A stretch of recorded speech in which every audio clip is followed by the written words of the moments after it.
Welcome to the B-Twin Visionary Motorcycles and Mayhem podcast, powered by Rockford Fosgate. Hey, it's B-Twin Visionary podcast. I'm here in Costa Mesa, California with the one and only Seth Enslow. I've known you for a bit of time now, huh? Been a few years. It's been a few years. Ah, man. Where do we start with you? It seems like you're the man of 1,000 lives. You're like a cat. You got around, man. I mean, I guess we'll start with the obvious. It's motorcycles and mayhem. So, I mean, you're kind of the perfect guy for that. From the little I've known about when you were younger, you know, you grew up racing motocross in New York. And then what happened? What happened with the living in New York and being a kid riding motorcycles? And then you became a phenomenon. You became larger than life. You became Seth Enslow. You know what I mean? Like, whoa. I mean, how did it all happen? Well, it started on bicycles, of course, BMX bikes. Always.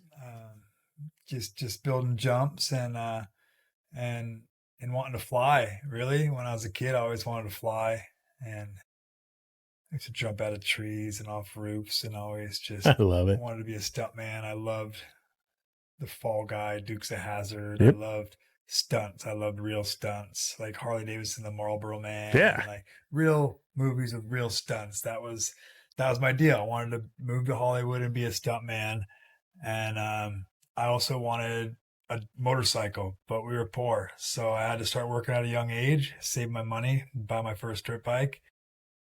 And when I bought the bike, I wanted to jump it. That's the whole reason I bought the dirt bike, is to jump it. So the jumps where I lived weren't like California, where you could just go out to Ritchie Canyon or Beaumont or sand dunes and just find a natural terrain jump and go for it. Yeah, I think I can hit this natural double. Didn't need a tractor. It's not really like that back east so much. No. So the jumps were on the tracks. So I found the closest motocross circuit, which was the Western New York Sports Committee. I lived just over the border of Pennsylvania when I was in high school. And so the Western New York Sports Committee, it was called.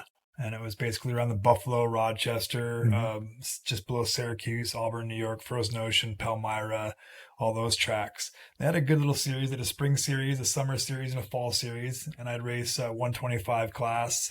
Novice, started novice. So actually, they had beginner. They had beginner, novice, intermediate, and then expert. So I started beginner, moved up through there quick, was racing novice, and went to intermediate, which was the B class, which was a lot of fast kids that have been racing since they were on little bikes in that class. So me coming in to the game kind of late, showing up, never being on mini bikes, already 16, 17 years old, plating it, trying to catch up on old clapped out equipment, old bikes, no suspension, no fast motors, none of that, just low budget, spending my whole paycheck from working all week long on entry fees, new tire, handlebars because I crashed and bent them the week before. It's just whatever it took to keep the racing dream alive. So the whole reason I raced was for the jumps on the track, the nice shaped jumps. So learned how to jump the motorcycle, and that's what I really fell in love with. So it was just the love for jumping that brought me to racing motocross. And then you got a phone call and you started talking with some people. Like, I wish I got a phone call. There was no phone calls. This was long before cell phones and anything else. There was no phone calls. There was the desire to continue to ride my motorcycle as much as possible. But where I lived, it snowed pretty much half of the year. So it was either too muddy or snow on the ground, and I couldn't ride it all year long. And I just felt like I was missing out. I needed that time in the saddle to catch up to everybody else my age that was going way faster. After high school, I moved to Florida, where I could race all winter at the tracks down there, Dade City, Ocala, Gainesville. I lived in Zephyr Hills, which is only about 20 minutes from the Dade City track. So Wednesday night, I had to go practice at Dade City with Kenny Yoho, and his dad ran the track, and Anthony Pocoroba, and actually Ricky Hampshire, RJ Hampshire's dad was racing there back then, killing it, was winning pretty much every local race. So that would have been 93, late 93, winter of 93, 94, I think. And then, because I graduated high school in 93. And then it was good, but there's no terrain there. It was still Florida. It was flat and sandy. Right. And there's just no terrain. You could ride year round, but you were riding the flats. Right. So I still had this dream. I love mountains. I love woods. I love the country. And I definitely love mountains. When it's flat and plainy, I'm just not feeling it. I love mountains. Gotta have it. So I wanted to go west.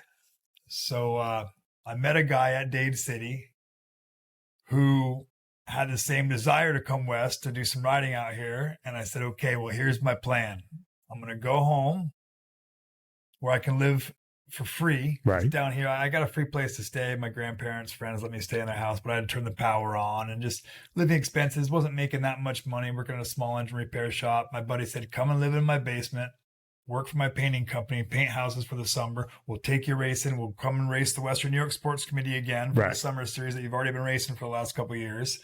And save your money and do what you want to do. So that's what I did. I waited till the day after Christmas, and there was no phones. We wrote a letter. I wrote him a letter, and I said, hey, Rich, this is the best. Are we still meeting on the 40 in Tennessee or whatever to drive to California the day after Christmas? And he wrote me back. He said, yeah, that's the plan. We're sticking to it. I said, okay, well, don't flake on me. You know, but of course I couldn't say that. I was just thinking that, so it was letters. It was old school. So we showed up on the day and he was there, and we followed each other all the way out the 40, all the way to Barstow, the 15, came down the 15 on a Thursday morning and straight to Glen Helen. Oh my God, really? And it was a dream, Well, yeah, you see that. Tracks. Yeah, of course. It's one of the pinnacles. Right. I'd raced Unadilla in New York and Broome, Tioga, and those were two national tracks. I'd raced Steel City down in Pennsylvania and High Point. Those are Pennsylvania. Those are the close pro outdoor national tracks that I could race there. So then I come first day to Glen Helen. I'm like, wow, just the terrain, the hills in San Bernardino just had me like, wow. It's crazy there, It's still crazy when I go there, and I've been there 1,000 times. You know what I mean? Especially when it rains and it's all green and like it is right now. It's just amazing. It's so cool. I was in awe. I was like in shock. So it was just amazing. It's just a crazy. You're gonna find out, like in this conversation that I have with Seth, that what Seth wants to do, Seth does. And there's nothing that gets in his way. And a lot of people have a lot of excuses in their lives, and they sit on their ass. They don't get to do what they want to do, and you're always one of those guys that, hell hath no fury, dude. You're just going to do it. So you're racing motocross outdoor, doing all this stuff. And then what happens? So we ride the track at Glen Helen right when we get here, me and this guy, Rich from Florida that I met. And he says, well, I know this guy named Bubba that he's working at Race Tech. He's from Florida, but he's out here working at Race Tech, and it's right there off the 57 in Diamond Bar area. So we can swing over and stop by there, on our way to Orange County. Right. Or whatever the plan is. Because we knew Bubba lived in Huntington Beach. So that was kind of our destination. And I guess. And I was just kind of following, didn't know anybody, didn't talk to anybody, only knew Rich, and Rich knew Bubba. And that was all the ties we had. That was the connection. So I meet Bubba at Race Tech, and he's staying after hours doing some phone calls, whatever. And Paul Feed and everybody else had gone home. The man himself. Yeah. And Bubba sees the snowboard in the back of my truck. I had a Ford Ranger long bed single cab 4-speed that I just took a motor from a junkyard out of a Thunderbird. A Ford Thunderbird had a 4-cylinder motor in it. Pulled the motor out of that, dropped it in my Ranger because it had blown, and drove it all the way out here in 4th gear, just revving. The exhaust was broken off, rusted, and just pinned it all the way out here. So he sees my dirt bike and my snowboard in the back of my truck and minimal clothing. Like I brought bare minimum. Right. Just what I needed to survive. A few clothes, and more riding gear than clothing. Right. And so he says, I see you snowboard. I said, yeah, I've been snowboarding for a few years and racing. And I knew they had mountains out here, so I'm ready to snowboard and ride. And he tells me he knows Dana Nicholson, Juan Zabo, Damian Sanders, and the makers of the Creatures of Habit videos, which I'd seen. We've been watching these the last few years. Yeah. before we went snowboarding, getting pumped up, quoting Szabo's, words from the movie Last Cigarette Boys, I'm going big, before he launches off an Alaska cliff, Right. and just things like that. So I knew exactly the movies he was talking about, the videos he was talking about. And he said he knew those guys, and I didn't even believe him. Like, yeah, right. You don't know those guys. Those guys are like on the movies. Right. They're so I've been watching those guys. You Right. don't know those guys. Yeah, I know those guys. They live in these big houses up on the hill. I'm thinking. He's like, no, they live right down at the beach in the surf community, and I'll introduce you to them tomorrow. Meet me in Huntington Beach. So he brings me down there.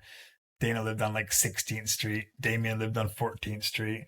Ocean's right there. I'm just like, wow. Yeah. At the beach. Never really seen the beach from the country. Didn't really, it was just such an eye-opener. Just all of California, just so amazing and beautiful. I was just like, wow, from the mountains to the desert to the hills and beaches. I was just in awe. So I meet Dana and tell him my story and tell him my goals and plans and why I'm here. And I had about $1,400 saved to my name. Didn't know anybody. Didn't have any place to live. No job lined up. Nothing. So the $1,400 wouldn't have got me far. No. If I wouldn't have met Dana right away. Right. Dana says, okay, I do drywall and metal stud framing. Do you know how to do construction? I said, yes, I know how to do everything and anything. Let's go. I'll figure it out. If I haven't done it, I'll do it. Yeah, I'm going to make it happen. Just exaggerated a little bit. Yeah, Yet again. Drywall. Yeah, I've done framing. Not metal, but wood. I'll pick it up. Let's just go. So he brings me along under his wing, takes me to work with him, gives me a job, and tells me he's filming Crusty Demons of Dirt, which is basically the Creatures of Habit snowboard video with motocross instead of snowboarding. So right away I go, that's going to be a huge hit because motocross has nothing like that. Right. Dirt bikes are amazing and so fun, and jumping is epic. So we need to film that and catch it with rock and roll, just like the Crusty Creatures videos. The Crusties will be huge. Yeah. So I saw the vision and I knew that it was going to be big. So we went filming after working construction all day, and we were riding with the top pros of the day, McGrath, Emick, like, the heroes of the sport, the ones that I read in the magazines the last few years. Agreed, man. It's crazy. And I'm like, wow, we're getting a chance to ride with these guys. So of course I got to try to show off. And if they're going to hit it, I told Dana when I met him, I said, listen, if you let me come and film with you guys, I'll jump anything buddy jumps, no matter what. So I kind of put my foot in my mouth. Little did you know. And I made that promise. So I pretty much had to stick to my promise. He'd put the camera on me. What's up? You going to step up? He'd call me out every time, if I wouldn't just step up on my own. So that's where we got all the footage. I'd never free rode before, only ever been on a track, which is perfectly groomed. Yeah, of course. Free riding is a whole nother deal. There's ruts and kickers. And that, just that video, I mean, even if you weren't an MX guy, it smashed every barrier down.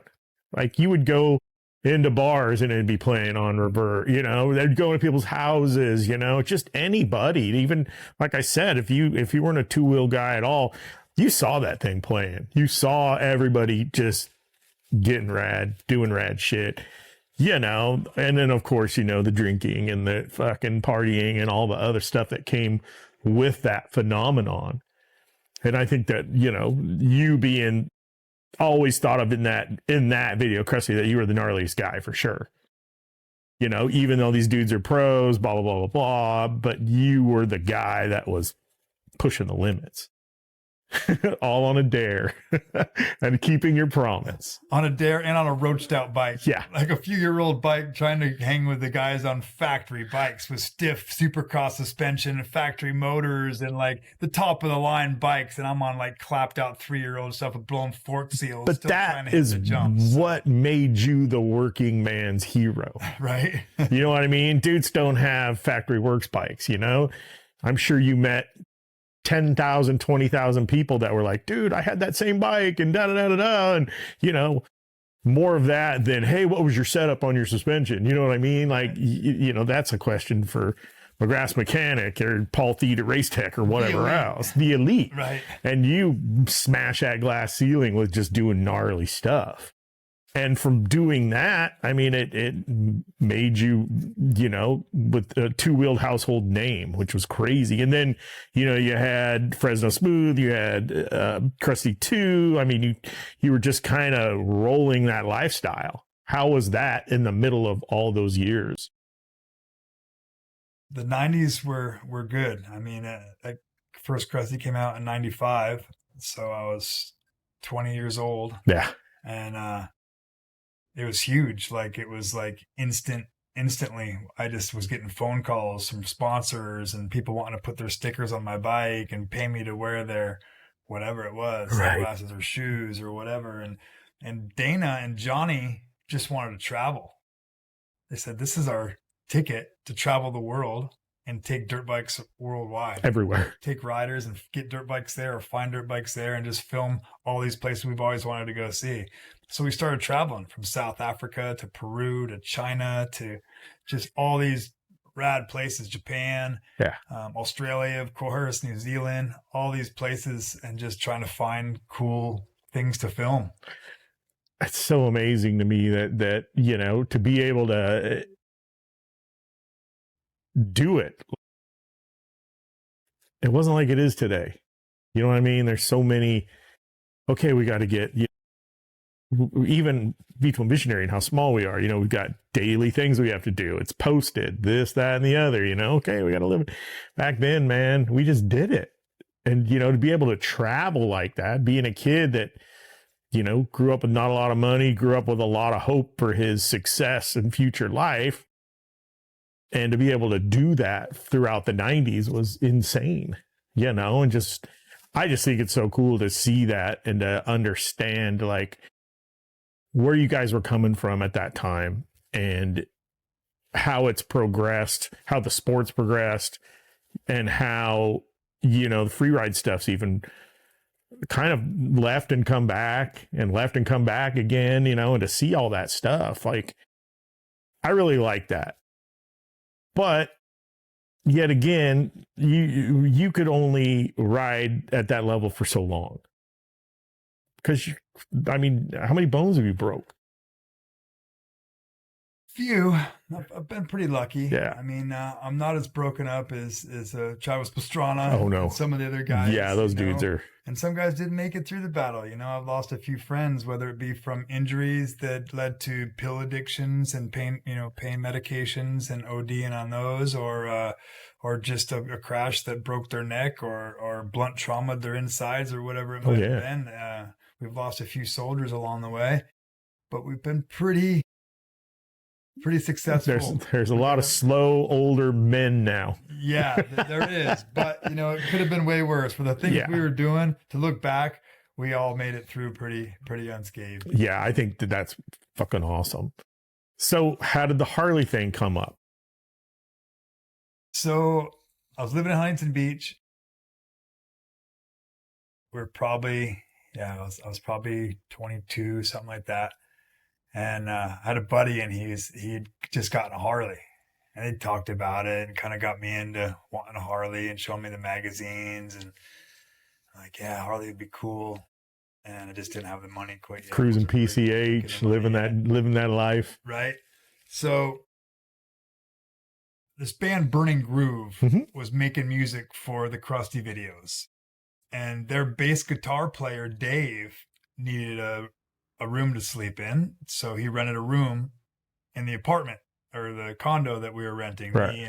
Me and Damien got it originally when we moved from 14th Street, and then Damien moved on with his girlfriend, and Zabo took his room, and I was in the one room, and Dave rented the other, 3-bedroom. So Dave was living with us, and had this, wish I still had it. He had this 69 Shovelhead, all original pretty much, that he'd ridden to Sturgis and milked it home, like safety wired on distributor and like magneto and shit, was just like barely hanging in there. And the thing barely got home, but it made the journey, and it hadn't been ridden since. So he moved in with it, not really on the road, but he did have a non-op on it. And he did have it insured because it was cheaper for him to insure it and his truck than just his truck alone for the multi-vehicle insurance plan, whatever. Yeah. So he had these, like, it's insured, it's good to go. If you want to get it running, you can ride it. And Dave drank a lot and he worked a lot. So after work, he'd already be on the Coors Light 12-pack. So he didn't ride the bike much at all. Right. Maybe one Sunday a month, if that. I wasn't working because I was riding dirt bikes, getting Right. paid to ride dirt bikes enough to not have to work every day. And we were traveling and just trying to get footage and all that. So I had time to tear that thing apart. I pulled the jugs off and the rings fell out of the pistons in pieces. Oh my Like God. the rings were in little 1-inch pieces and just kind of fell on the ground. And, put a new top end in it and got it running, figured it out, chopped the rear fender, got a paint job on it, and put a big sissy bar on it and some apes and got it looking good and running good. And I rode that bike like it was mine for over a year, as long as Dave lived in the house with me. And then the time came where I bought another bike. I bought an 88 Softail, and then from there just continued to build and get bikes. Then I built my chopper with Matt Hotch in early 2000. I remember that. Right after I made my own video the hard way in 2000, I had some money. So I was feeding Matt like $5,000, $10,000 at a time to build me this bike. And I got a roller. I got a really good deal on a roller with a Pro 1 frame with a widened swing arm with a 200 tire on the rear, 21-inch front wheel, rolling chassis with a tank on it, split 5-gallon stretch tanks on it, with a 96-inch S&S motor. That was a new motor. Yeah. And the whole thing was $7,500. And at the time, the motor alone was worth close to $7,000. Of course. So I basically got the roller for free. Then I did that jump in Vegas, June of 99, where the front end snapped off my bike. Yes. And that was for Las Vegas Harley-Davidson's grand opening of their new store in town. So part of their payment for me doing that jump was an 80-inch motor and a 5-speed tranny, Harley-Davidson crate motor and tranny. Talking to Matt about that deal I found on the roller, he goes, well, take that and instead of putting that Harley 80-inch in the chopper, let's put the 96-inch in the chopper and buy a Baker 6-speed, put that in the chopper. So you got the big motor and the tall gears for the chopper, and then put the other one in the Softail that you're building when you get around to putting that thing together. So that's what we ended up doing. So I ended up with that, and then years later, I've got the Softail together. I still have it now.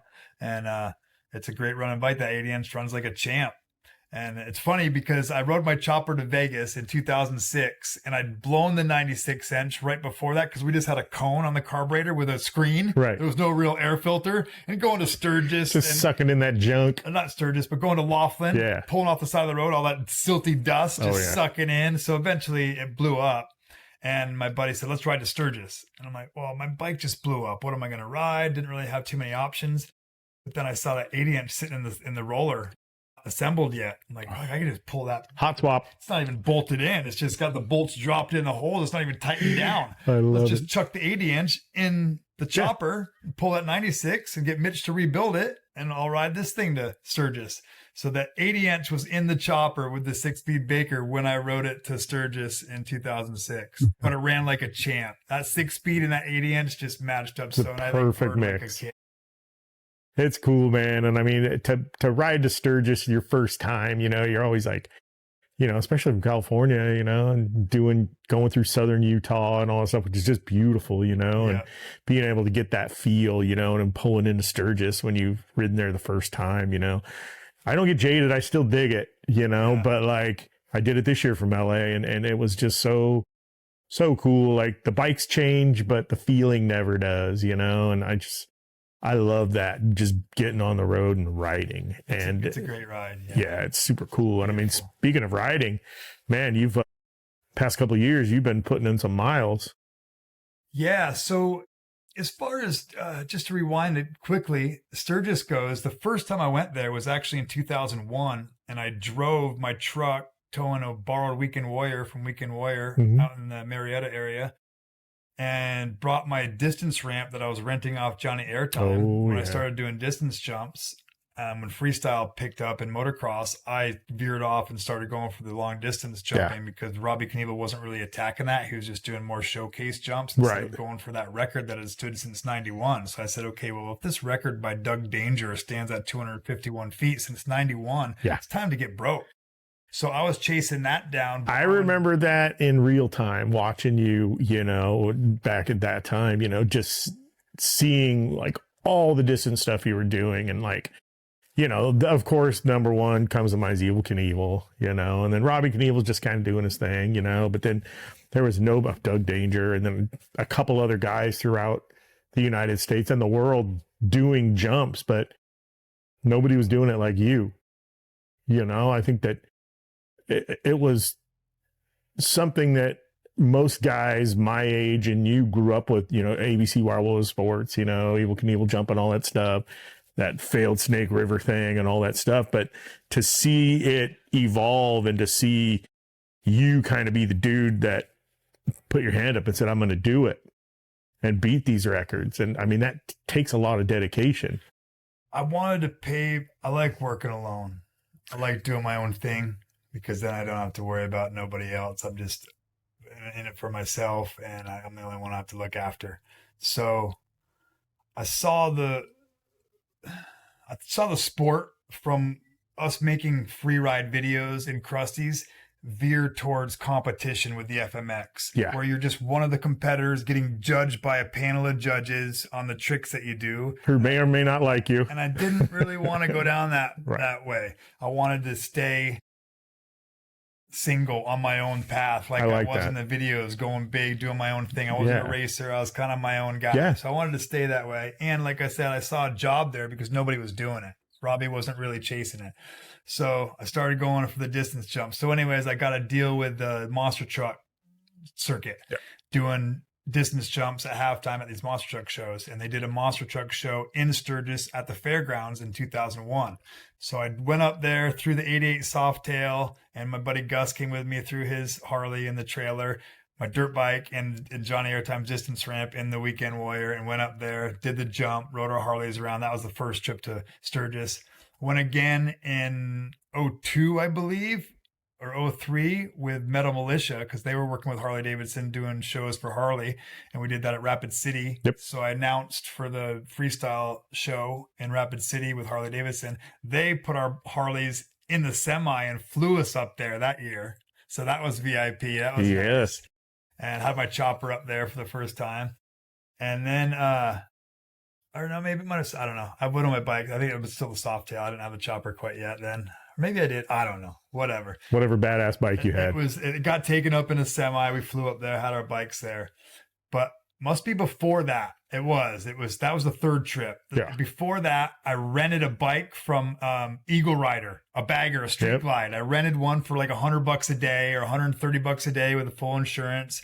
Rented that and rode up there with a guy that worked for Matt Hotch, my buddy Steve. And he had a bagger or whatever bike he rode. And we rode up there. And so that was the first time I rode into Sturgis. And then the second time I rode into Sturgis was on the chopper. And that was the time that I rode there and flew home. Didn't make it home. But that's a common occurrence. That's it. I've blown up a few bikes and was like, you know, I've had bikes up there for years that I just left up there. Really? And then finally got it, you know, once I got a truck and trailer and was able to get it. Like, I got lucky because my bike pretty much got written off and totaled by the insurance company because I was in an accident. And somebody had just moved up there from down here, and he was still bringing tools and things from his shop up there. Forget who it was, somebody in the industry. But he was going to make a trip down here with a flatbed to get more stuff. And he's like, I can bring your bike back down for you when I come. So you fly home. I broke my femur, broke my ankle. I was in a wheelchair for a couple months. Couldn't really walk. Couldn't really get my bike there. So it worked out where I got my bike back fairly quick. Got it rebuilt, new front end, got it back on the road, whatever. But that was the last time I've been to Sturgis, and that was that would have been the fourth trip. And for the rally. We did on the big rides. We did stop in Sturgis, but obviously there was nobody there. One restaurant July. open. It was like a month before the rally, so it's crazy. Pretty much a ghost town. So let's talk about the world record on a Harley-Davidson, and kind of tell these people who don't know how it all came about, where it happened, how it happened, what kind of bike were you on, all that. All right.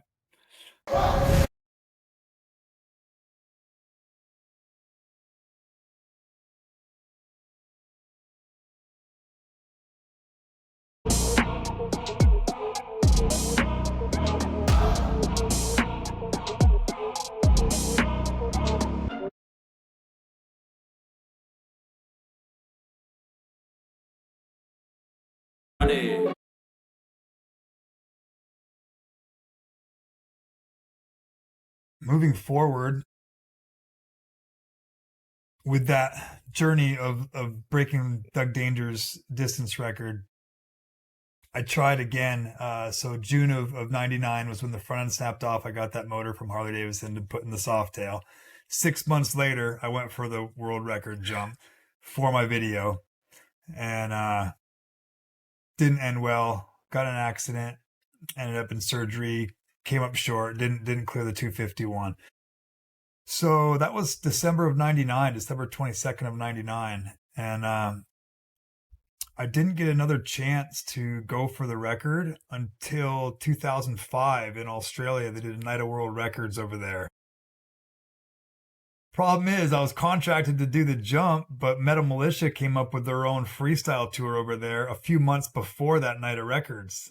Well, I broke my ankle on that tour. So then I couldn't ride the night of records to go for the record I'd been aiming to go for a decade, or however long it'd been, 5 years, I guess, half a decade. And I went there anyway. Trigger jumped, Robbie Madison jumped, and Larry Linkoggle jumped, and they were all successful in breaking their own records. 125cc, Robbie did. Linkoggle did a 250cc, and Trigger did the 500. This was before 4 strokes, before everybody was riding the 4-stroke 450s. So then my chance didn't come until 2008, and somebody had already broken Doug Danger's record. Trigger had jumped it. He jumped like 277 on the 500 that night in 05. So 08, my goal was to jump 300 feet. That was kind of a career goal of mine, to jump a football field. I jumped 301 feet in 2008 and was good with that. I didn't see any need or value in jumping any further because I realized it's just more speed. And, you know, if you get a faster bike, you can only go so far with the speed, whatever. Like, it didn't really matter to me to go any farther than that. I was happy with calling it on the dirt bikes at 300 feet. Right. Then, right around that time, Evel Knievel, I think Evel Knievel passed away the year before in 2007, I believe. Late 07, maybe. He passed away. So he had just passed away. I got the football field jump done under my belt and didn't want to jump the dirt bike any farther. But I thought, well, in honor of Evel Knievel, oh, you know what? The XR1200 had just come out. And it was a replica kind of the old XR750s that Evel used to jump. The same flat track style rear fender. Same feel. Same shape gas tank, just a little bigger. Everything was just bigger, like the big brother. Bigger motor, 1200, 750. So that'd be the bike. Let's get that bike dialed in and do the record on that and see if we can't break this. His record was 145 feet, 141 feet, something like that on the Harley. So that's where I went for that. And that was late 2009, early 2010, right around there. And I did it in Australia. Australia, Harley got behind me and supplied the bike and just all kinds of publicity and media for it. It was a live feed. Yeah, it was big. It was big. It was big. A lot of people, heard worldwide that shot. Yeah. And I held that record for 15 years. Nearly. Yeah. Well, 2010 and 2025, Colby Raha broke my record and went 205 feet in Sturgis this past year. So, you know, people asked me if I wanted to get my record back and jump again, and I didn't think that it was going to take 15 years for somebody to break that record. Yeah. I said a couple things when I broke the Harley record. I said, oh, you know what? 200 feet's not that much farther. I jumped 300 feet on a dirt bike. It'd be cool to jump 250 or 200 feet on a Harley before I stopped jumping. Right. Nobody ever broke my record, and I didn't see the value in breaking my own record, and there wasn't much. Nobody was really going to pay me to risk, you know, the consequences of doing that big of a jump on a Harley. Big consequences. To break my own records. Right. You know, me and Trigger talked about doing a jump off, but never really materialized.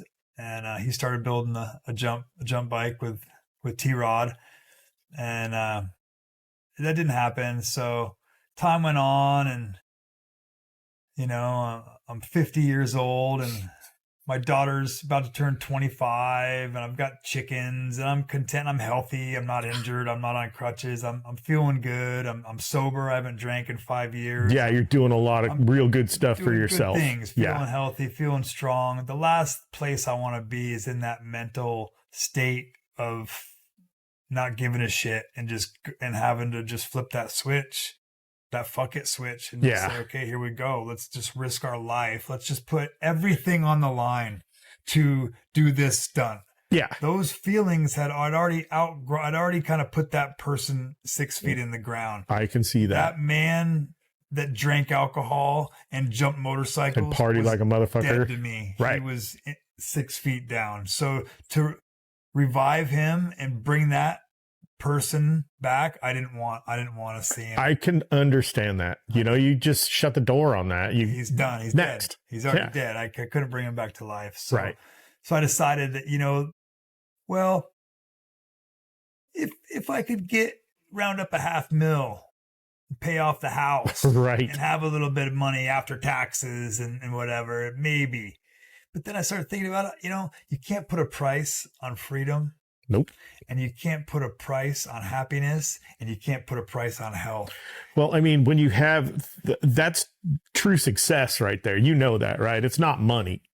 It is having autonomy, be able to do what you want to do, having your health, which at our age is, especially I've been through the ringer as well, crashes, car crashes, bicycle crashes, motorcycle crashes as well, but nothing like yours. And, it's hard to get up in some mornings, it's pretty bad. And, to see where that is going in your life and to see that, you're able to do other things that fill the void that you might have had before, with your health stuff and, being so, fixated on jumping and fixated on the other stuff. Like you said, you got family, you got a lot of friends that love you, and God forbid something happens to you, doing that and chasing that thing, and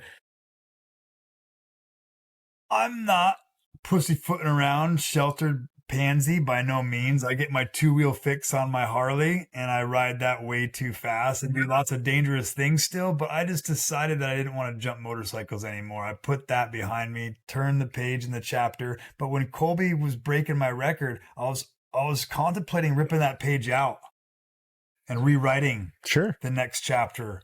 But I decided against it. I said, you know what? I think it's best that you can't, even if I did get offered $500,000, which isn't going to happen. Right.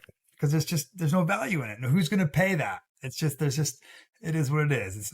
There's not the dollar figure that I would want isn't going to be there. And I don't want to do it for any less. And I don't even if I got that amount, I don't think I'd still question it. Yeah. So I get that, man. That's how I worked it out in my mind. And I just said, you know what? I'm good with it. And I'm happy for Colby and he's my friend and it's all good. It is what it is. It's like, I did my thing.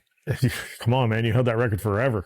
You know what I mean? And I mean, just everything you've done and, to be able to do your work that you do, ride motorcycles with everybody. You get to, I mean, how many states have you visited on your motorcycle now on the roll, Yeah, the roll's been amazing. The rides that Rogie's put together the last few years have been amazing. We rode to Alaska. We rode all the way to Pennsylvania, to the Poconos, and did the Lost Highway event a couple years ago. This past year, we rode all the way to the easternmost point of Canada and all the way back across. So we're crushing over 10,000 miles in 3 weeks. Yeah, it's crazy. So it's a full mile fiend mission, and we sleep in tents where we can, and campgrounds and cheap hotels, and just crush miles on the daily, sun up to sundown, and try to get 500 to 700 miles under our belts each day. So it's a challenge, and it's very fulfilling. And the beauty, because we go end of June, so it's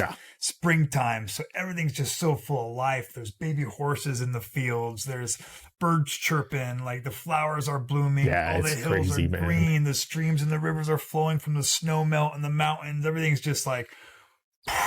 And you get to see all the places that either people have only talked about, or, you're all out there doing it, and to be able to do that with a group of tight friends who you can trust, no matter what, if any shit goes down at any given time, there's a lot of value in that too. But just, for self-fulfillment, being able to be on the road on your favorite motorcycle, checking everything out, seeing, the beauty that this country has and this world has, and I think that just to be able to do that on top of, all the stuff you've done in your past, that's a life well lived, and you still got way more years, man. Is there anything on the top of your head that you can say, with these Harley-Davidson motorcycles that you would really want to do, or something that you're pointing at and wanting to do? Well, I spend time in Australia still. I was just there for a month, mid-October to mid-November. I travel around tattooing. I do a week in each area, bounce around city to city. And Harley-Davidson still takes care of me. So I borrowed 3 different brand new road glides when I was there in different stops. And I'm going to work more with Harley Australia in the future. Go over there for when they're having their open houses. Try to put together some mini roll rides, kind of like what we did with Roji, and ride a little bit of That's cool. Australia. I've ridden a lot of it, bouncing around. Put together some rides. And I've seen most of Australia, but there's one spot in the Northwest, Broome and Onslow, a little town called Onslow. Oh, that's cool. A lot of people have mistaken my name for Onslow and called me Onslow over the years in Australia. And I said, no, that's a town in your Northwest. Yeah. Mine's the E. It's Enslow, But so I'd like to go check that out. They said it's like sand dunes up there and it's the West Coast. So it's similar to California, dry heat and desert, things like that. So I'd love to go check that out. Just so I've pretty much combed all of Australia. I've seen more of Australia than most Australians. Right. And to see a lot of it on a motorcycle, on a Harley, is really cool. Pretty cool. I mean, most people, in Australia, they live on the crust. Nobody really lives in the middle. Right. So if you're able to kind of pentagram that country, you're pretty fortunate. I've ridden a bit there, and I would love to ride a lot more. So maybe I'll come with. Yeah, that'd be great. Bring you and Roj, a couple of people from here, and just put together a cool ride. Bring some swag, camp out along the way, set up some concert or some kind of destination to hit, and just do a big loop. I'll do some tattooing here and there. Gonna do some music over there. My buddy's putting together some music gigs, play some songs at some rodeos and some different country festivals going on over there. So I'll continue to make trips to Australia. I'm good for about a month at a time, and then I got to get home and see my dog and take care of my hens and ride my Harleys and sleep in my own bed. But I'm good for a month. We used to do 6 weeks, and I remember the last 2 weeks were tough. You'd get to that month point, and you kind of be like, all right, I'm not homesick, but I'm ready to go home. Yeah. I've seen it all. You just want that regularity. And you're throwing yourself to people. Like, you're not just going and hanging out with one friend for a month. Yeah. You're in a new spot every week. You're in this cap city. And then once we hit all the cap cities, we do regional tours, and we're going to all these small, mining towns or farming towns or whatever. And it's like, it's just, when I drank, it was just like a nonstop party because everybody wanted to catch up. Hey, he's in town. Let's celebrate. Yeah. What was a nonstop down to the pub. Yeah. Pub, drink. So the last couple trips since I've been off the alcohol have been a lot better. A little smoother. Yeah, a lot better. More successful. Got more done. Yeah. Clear-minded. Just a lot easier on the body. Yeah, that's good. Well, at our age, ... I think, just to see, I'm really excited to see where you guys are going to go on the United States roll this year. I mean, I guess it's always in Roji's head. And, the drill sergeant, as you guys call him on the road. Well, here's the deal. The first roll that they put together, they rode to Key West. Yeah. I missed that one because my bike was broke, or I was in the middle of a sentence working heavy equipment on tractors and couldn't leave. I had a girlfriend at the time. There was probably a few reasons it didn't work out for me to go with them for 3 weeks on that roll. So I didn't do that one. And this last roll to Canada, I took 3 days and separated from the crew and just did my own thing. Good. I wanted to stop at the gas stations I wanted to stop at. You didn't need the drill sergeant. Where I wanted to eat and just say, you know what? Give me the address to the hotel we're staying at tonight. I'll meet you there. Yeah. And we're just going to ride separate. I think that's I just want some me time. I was a little, little irritated with some things. The weather had been raining, and just like we'd got all the way to our point. We're on our way back, and I go, you know what? I'm just gonna do some. It's got to go solo. I took some time to think. Solo cholo in it. So doing that, I realized I go, you know what? This is the third role I've been on with Roji, and I'm very grateful that he's lined it all up, planned it all out, got the hotels booked, the sites to see, everything planned. It's amazing that he takes the time to do all that for us to do such a cool trip. But I'm ready to do a nomad solo cholo trip because I'm liking this. So fun, So man. this year, probably in May, we usually do the roll end of June, like right after Born Free. Yep. We usually leave like a couple of days after Born Free and ride through the 4th of July. And we were in Alaska for the 4th of July 2 years ago, and we were, midway through Canada this year. But that's a little hot to do the Key West first roll they did. So I'm going to probably try to do it in May. And my nephew's getting married end of May in Mississippi. So I'm thinking leave early May, pin it to Key West, stop at Florida. I'm friends with like a lot of the wakeboarders, Scott Biley, some of the OG wakeboarders, Parks Bonifay, all the boys that live in the Orlando Lakes area. And my buddy, Lucky Tramp, Chad, he came out and helped me chop my 1950 Ford shoebox that's in the garage here a couple months ago. I met him online. He lives there. He's got a Harley. So I'll ride there, catch up with a few of my boys that have Harleys. If anyone wants to jump on, my brother lives in Kentucky. My older brother, Luke, he rode with us on the last roll when we went to Nashville for a little bit. So he's probably going to catch up to me. His birthday is May 1st. So it's going to be kind of a little birthday ride. I'll catch up with him. That's cool. Go to Florida, ride to Key West, come back up, go to my nephew's wedding, and then ride home and just do a solo cholo. That's cool. Well, my door's always open in Tennessee. Yeah. So perfect. You know this, man. I'll probably stop in and see Ain't no thing, man. Ain't no thing, man. Perfect. There we go. I just think, man, like a life well lived for sure, dude. I think that, in all honesty, you're one of my favorite guys. You're very quiet. You let your actions kind of speak for what you do. I don't know, man. You're a hero to a lot of people, man, of a lot of different ages. It's funny because my good buddy JT, his son watches your videos. He's like 9 years old. Really? Yeah. Nice. And he was, it's still going. Every kid, gets a motorcycle, and these dirt bikes and these BMX bikes turn kids into Harley guys. And that's why we're here. I was a BMX kid that turned into a Harley guy. So were you. And a lot more in between, a lot of punk rock, a lot of tattoos, like just being able to be ourselves on these bikes and live our best, man.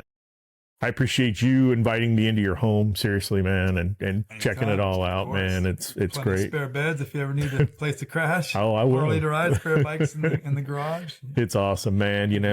I love you, dude. Seriously, thank you so much, man. Appreciate it. And that's the real quick. That's the one thing that I think working with Harley Australia is my place, is to kind of get all the motocrossers that I helped raise and love dirt bikes as they get older and start having kids and having jobs. It's time to put the bike in the shed and still ride it now and then, but roll into the Harley world. Get yourself a lowrider ST. And then come on the rolls that we do over there and come ride some I think Harleys. that's so cool, kind of man. Over in Australia, and that's my little role I think I'm going to be playing. I am so down with being a part of that. Like, no BS, man. You let me know. Cool. Give me some dates, and we'll be down there, and we'll blast it all over our channels and your stuff too, man. But like I said, man, thanks so much, dude. I know you're a busy man, and I pull you aside on a Sunday, which is, our day to chill and ride and do the other stuff, man. I definitely appreciate it, man. Seriously, thanks again, dog. Thanks, Jeff. Thank you. Seth Enslow, people. Hey, thanks for checking out the podcast and what we do. You can also check us out on the socials at VTwinVisionary. You can check us out online at vtwinvisionary.com, or you can see us face-to-face in person from coast to coast on the VTwin Visionary Tour.